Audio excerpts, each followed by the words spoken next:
Hello hello बोल के मेरे आजू बाजू टोल के दोस्तों, कितना लर्न करेगा मेरा रिजवान? कितना लर्न करने का प्लान है तुम्हारा मेरे दोस्त? कब तक लर्निंग जारी रहेगी? एक बार फिर से अब आप लोग देखेंगे कि 70-75 रन उन्होंने बनाए हैं। स्ट्राइक रेट भी कोई 150 तक की है, लेकिन पावर प्ले के अंदर तकरीबन रन बॉल चल रहे थे 30 बॉलें खेलने। कब तक चलता रहेगा इसके सबका खेल कूद यार? लीग मैचेस हैं दोस्तों, अब तो इंटरनेशनल लेवल का प्रेशर भी नहीं है उसके अंदर, और प्रिटेंड ऐसे कर रहे थे भाई जिस तरह बहुत ही मुश्किल कंडीशंस हैं बैटर्स के लिए। तो बिल्कुल Perth, Sydney, Cape Town, penguins, Alaska, बर्फें, जलजले, लावे, पता नहीं क्या कुछ निकल रहे हैं पिच के अंदर से। इस किस्म की बातें कर रहे थे, ये भी कर रहे थे, और मेरा ख्याल में उसके बाद जो आए थे हमारे खामी भाई वो भी इसी किस्म की कोई बातें कर रहे थे। बहुत मुश्किल कंडीशंस हैं दोस्तों, बहुत ये इस किस्म की बातें ना सिर्फ अपने आप को डिफेंड करने के लिए करते हैं, बल्कि दूसरी टीम के जो बैटर्स हैं ना उनको भी दबाने के लिए कर लेते हैं। बट आगे तो दिखाओ, तुम्हें पता चलेगा बचपन में क्या करते थे इस किस्म की हरकतें। हमारे अभी इंटरनेशनल प्लेयर जो हैं, बचपन की आदतें छोड़ना भी तो मुश्किल नहीं होता ना। खैर, हुआ कुछ इस तरह है कि लाहौर कलंदर्स का मैच हुए Multan Sultan, the most professional team of the universe के साथ हुआ है। मुल्तान सुल्तान एक दफा फिर से हार गए हैं, कुछ समझ नहीं आ रही कि क्या प्लान है। अंडा तोड़ा हुआ है, 2 पॉइंट्स के ऊपर बैठे हुए हैं, लेकिन बस उसके बाद जिस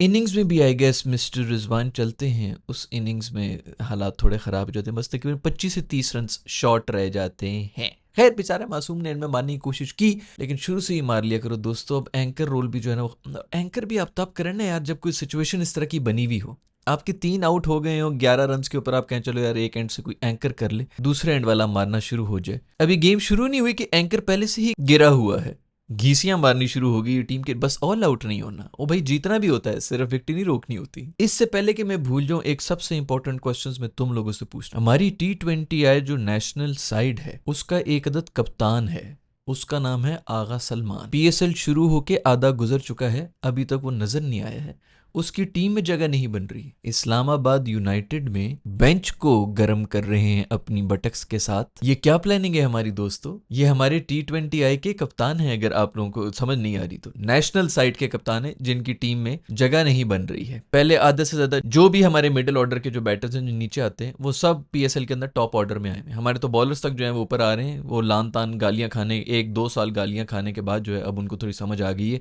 कि हम एक्सपोज होने लगे, तो वो अब नीचे आ रहे हैं। अदरवाइज तो वो भी टॉप ऑर्डर में ही आ रहे थे। खैर, हमारे कप्तान की जगह नहीं बन रही है। क्या आप लोग मेरी बात समझ रहे हो? तुम लोग को समझ नहीं आ रही मेरी बात? खैर भाई, लाहौर जीत गया है। जब बैटिंग कर रहे थे मुल्तान वाले, चीखें मार रहे थे, उधर से चीखें मार रहे थे, बहुत मुश्किल है, बहुत मुश्किल है। अंपायर भी कह रहे थे ओए होए हो, बड़ा मुश्किल है, बड़ा स्कोर कर दिए। 170-80 मारे हुए थे इन्होंने। हमने कहा यार ठीक है, कंडीशन वाकई मुश्किल होंगी, हमसे ज्यादा ही पता है, हम क्रिकेट थोड़ा खेलते हैं। लाहौर वाले आए तो तब पता चला कि अच्छा पिच कैसी थी। वही जो हम अक्सर रो रहे होते हैं कि जब अगली टीम आती है ना कुछ करने के लिए, तब पता चलता है कि ये बैटिंग पिच थी कि बॉलिंग पिच थी। स्पेशली जब हमने पहले बैटिंग की हो, हमें पता ही नहीं होता कि टारगेट सेट कितना कर। तकरीबन 2 साल हो चुके हैं तब से लगा हूं पहले बैटिंग ना करना भाई, ताकि तुम लोगों को पता हो ये पिच किस किस्म की है, और हम फिर खुल के एक्सपोज भी कर सके ना कि तुमसे चेज ना हो सका, तुम स्ट्राइक रेट ना मेंटेन कर सके। वरना सारा का सारा मलबा हम बॉलर्स पर डाल देते हैं कि बॉलर्स ने कुट खा ली, 180 की ही पिच थी। हम 180 करते हैं, पता चलता है कि 210 की पिच थी।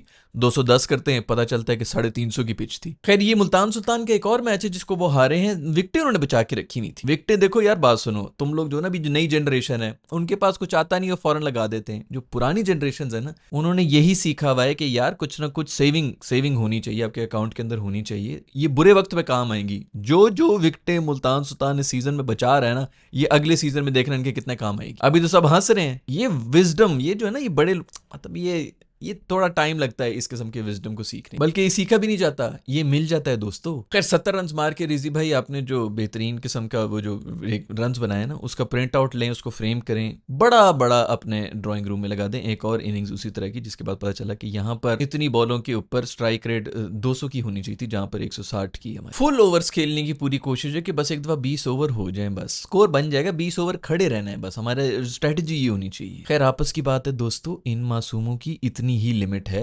हम लोग ज्यादा एक्सपेक्ट कर रहे होते, ये भी कर लेगा वो भी कर लेगा, वो नहीं कर सकते हैं। तुम लोग मानते नहीं हो ना यार, किसी की बात ही नहीं मानते। कामरान गुलाम ने भी एंड में आगे थोड़ा सा एक्सेलरेट किया था। खैर, उनका भी कैच ड्रॉप हुआ था। बहुत से लोग जो है उनकी तारीफें कर रहे होंगे कि बड़ी अच्छी इनिंग्स खेले हैं, बड़ा अच्छा। खैर, अच्छा बैटर है, बुरा नहीं है, लेकिन उनका भी बड़ा ही हलवा किस्म का कैच ड्रॉप हुआ था। उसके बाद उन्होंने खेला, अच्छी शॉट्स मारी। नए बच्चे जो हैं, वो जो उबैद शाह जिसने वो रीसेट किया था उस्मान को, वो काफी गुड शॉट उन्होंने खाई है। वही मेरा ख्याल में दोस्त, ये जो है ना, ये सिर्फ पेस ही नहीं होती ना, और भी कुछ चक्कर है। अब थोड़ा सा अच्छी बात है कि इनको थोड़ा सा इस किस्म का भी एक्सपीरियंस मिल रहा है PSL के अंदर। यही जब इसी तरह फौरन आ जाते हैं नेशनल साइड के अंदर, तो वहां पर आके फिर स्ट्रगल कर रहे होते हैं। तो इनको भी पकने का बहुत टाइम मिलना चाहिए। वैसे तो फास्ट बॉलर्स हमारे अल्हम्दुलिल्लाह 2.5 साल की उनकी उम्र होती है, इंजर विंजर होकर निकल जाते हैं, कोई नया ढूंढना पड़ता है, तो पता नहीं हम इनको कितना अफोर्ड कर सकते हैं। बट स्टिल इन्होंने जो रीसेट किया था ना, फैक्ट्री रीसेट किया था पिछले मैच के अंदर उस्मान खान का, जो उसके बाद उसने फिर आके 71 रन बना दिए थे और अच्छी स्ट्राइक रेट के साथ भी बना दिए थे। अभी दोबारा से मेरा ख्याल में कोई पता नहीं ओडीआई की इनिंग्स खेल के गए हैं, 16-18 रन बना के गए हैं, इसी किस्म का कुछ करके गए हैं। इनको दोबारा से इस दफा हार्ड रीसेट चाहिए। खैर कामरान गुलाम से मुझे याद है कि जिस किस्म की वो छोटे मोटे खेलते हैं और जिस किस्म का वो टैलेंट है,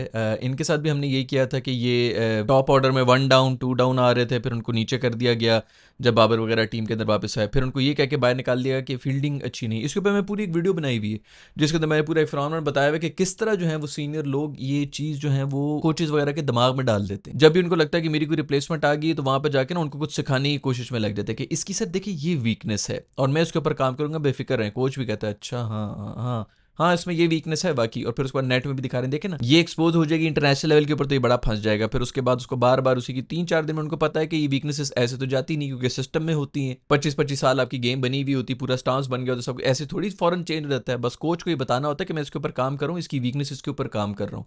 उसी तरह कोई एक चीज़ को हाईलाइट कर लेते हैं और फिर उसके बाद 4 दिन के बाद दिखा के कहते हैं कि नहीं नहीं अभी भी सीख रहा है, कर लेगा सीख लेगा। कोच को पता चल जाता है कि इसके अंदर कोई वीकनेस आई हुई है। उसी तरह की वीकनेस इसकी बना के क्या खड़ी की है, फील्डिंग की।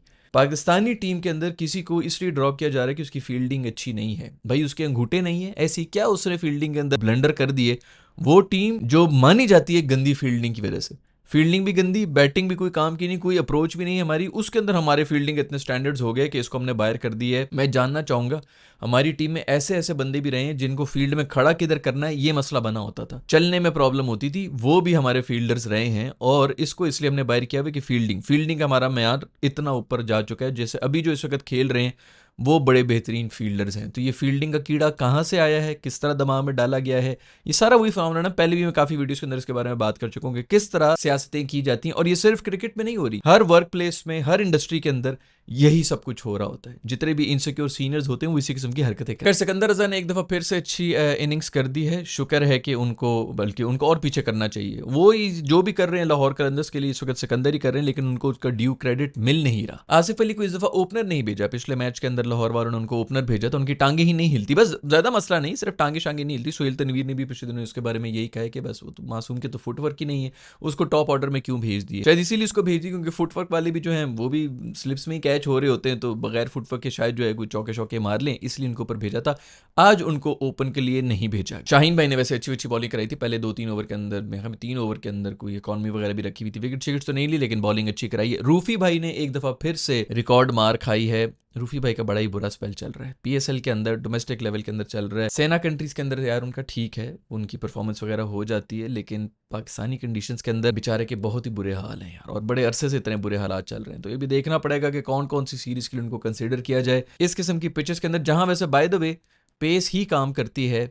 इतनी गंदी परफॉर्मेंस मुझे तो समझ नहीं आ रही, इतने सीनियर होने के बावजूद जो है लाइन एंड लेंथ उनको समझ नहीं आ रही।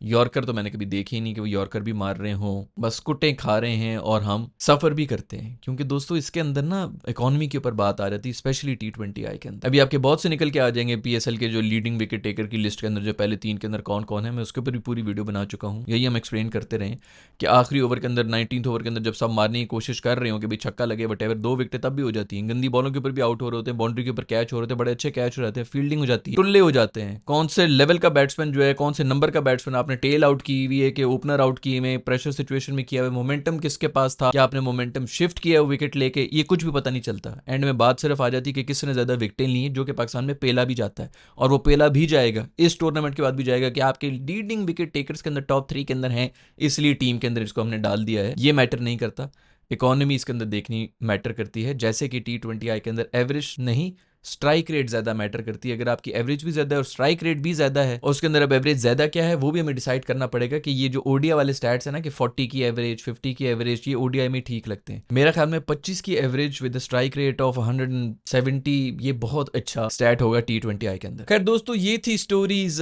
हमारे मैच के बारे में। आईपीएल का मैच तो मेरे ख्याल में धुल गया था, तो उसके बारे में क्या ही बात करनी है। आज को काफी मैचेस वगैरह हैं, 2 मैचेस आईपीएल की भी हैं, और आज पेशावर और क्वेटा का गालिबन मैच है, तो उसमें मजा आएगा। आमिर वर्सेस बॉबी होगा। जो मैंने आप लोगों से एक क्वेश्चन पूछा था कि हमारे कप्तान T20I के सलमान अली आगा कहाँ हैं, क्या पीसीबी इसके ऊपर कोई स्टेप लेगा कि नहीं लेगा, उसके बारे में मुझे ज़रूर बताएं, क्योंकि वाइस कप्तान शादाब जो हैं उन्होंने उनको टीम से बाहर किया, उनकी जगह नहीं बना रहे हैं, तो वाइस कप्तान के लिए शायद मसले बन जाएं जब वो वापस टीम में आने की कोशिश करें।